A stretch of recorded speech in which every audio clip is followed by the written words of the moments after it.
জীবন কত সংক্ষিপ্ত। একটা সকাল হঠাৎ করে শুরু হয় আর চোখের পলকে সন্ধ্যা নেমে আসে। মাঝখানে কত কাজ, কত কথা, কত দূর, সবই শেষমেশ নীরবতায় মিশে যায়। মানুষ ভাবে হাতে অনেক সময় আছে, কিন্তু দিনগুলো ধীরে ধীরে ফুরিয়ে যায়। যে কাজটা পরে করবো বলে ফেলে রাখি,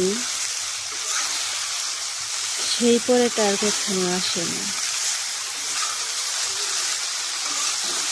একটা মুহূর্তেই বদলে যায় সব হিসাব। জীবন তখন শুধু দ্রুত ফুরানোর একটা গল্প।